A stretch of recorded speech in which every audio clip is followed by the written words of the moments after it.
Most businesses do not fail because they lack sales. They fail because management confuses accounting performance with operational liquidity. This cognitive error is the income illusion. When top-line revenue lands in the bank, leaders view it as disposable, unencumbered capital. A dangerous gap exists between standard accrual accounting and actual cash survival.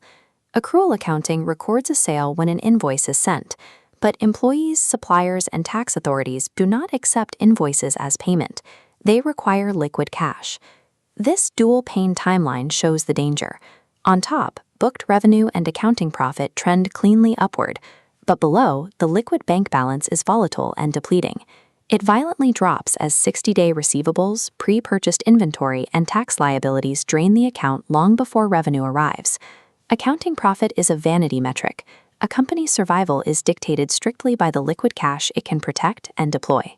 Every founder is taught the standard corporate formula: revenue minus expenses equals profit. This math carries a fatal structural flaw. It treats profit as an accidental residue, leaving it completely vulnerable to operational drift. This diagram shows Parkinson's law applied to business operations. Operating expenses naturally expand to consume all available capital in the main account, shrinking profit into a sliver or erasing it entirely. Poor cash control is a behavioral failure. Relying on willpower is flawed. The fix is a priority inversion. By subtracting profit, tax, and owner pay first, those blocks lock into a fixed size, forcing the operating expense block to shrink to fit the remaining space. Profit must be engineered as a deliberate first priority extraction, rather than an accidental byproduct of whatever operations failed to consume. The root cause of psychological cash drift is the single main operating account, where all capital sloshes randomly. To fix this, we have to dismantle the single account concept. We replace it with a hard-gated, multi-account allocation system that enforces physical boundaries. This maps the new network flow model. The starting node breaks apart into 5 isolated nodes: income, profit, tax, owner pay, and operating expense. The income node is a visually locked transitional checkpoint where capital enters and pauses. This checkpoint serves a specific psychological purpose. It breaks the emotional link between a business receiving money and a manager immediately feeling wealthy enough to spend it.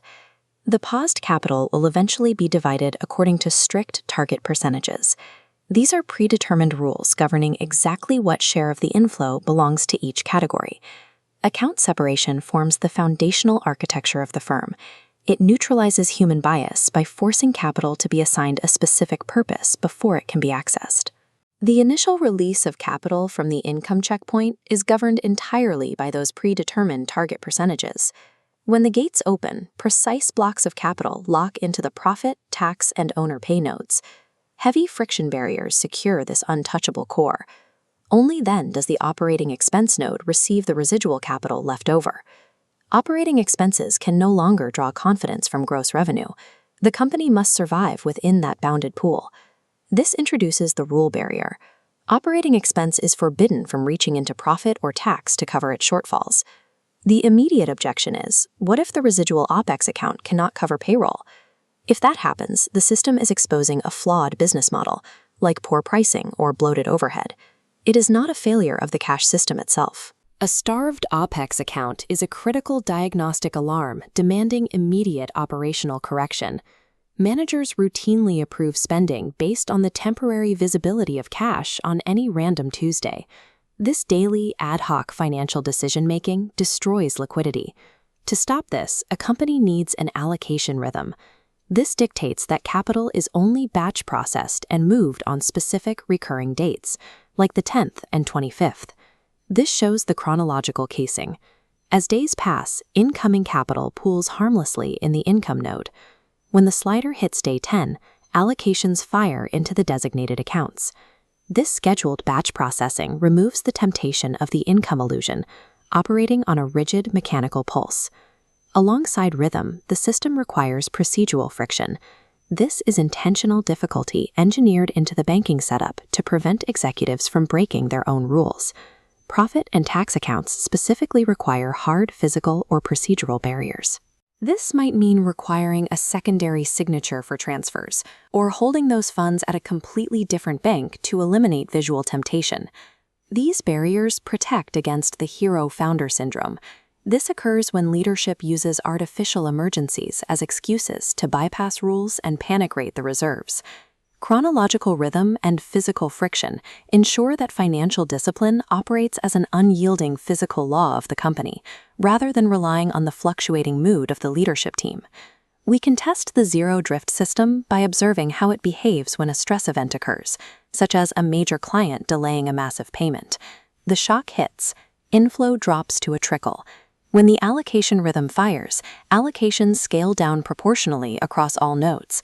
The operating expense node tightens immediately, flashing a warning, while profit and tax maintain their dense, protected reserves behind friction barriers. A traditional, undisciplined firm reacts very differently. They would immediately and silently bleed their hidden tax and profit cash to cover the delay, remaining entirely ignorant of the structural danger.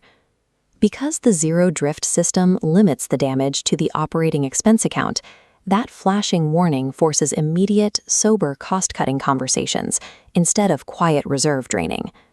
True financial resilience means absorbing shocks through forced operational reduction, rather than cannibalizing the future obligations that keep the company legal and profitable. This brings us to the most dangerous assumption in modern business: the belief that scaling up revenue will eventually outgrow weak underlying economics. Growth obsession is the destructive reflex to add overhead, staff, and software to anticipate future revenue. It consumes resources before they are actually rewarded. This animation models the lethal result of growth obsession. The operating expense node rapidly bloats with every new client contract added. It expands aggressively until it physically shatters the boundaries of the tax and profit nodes, draining them dry to sustain itself. The alternative is cash priority. Growth is only permitted in sequence, explicitly after the core profit and tax nodes have proven they can build dense, protected reserves. The ultimate purpose of this financial architecture is to eliminate the theater of vanity metrics. It forces a company to confront the reality of its liquid constraints. A financially mature firm does not rely on heroic capital injections, debt, or luck. It engineers cash accumulation as a mathematically guaranteed byproduct of its daily operations.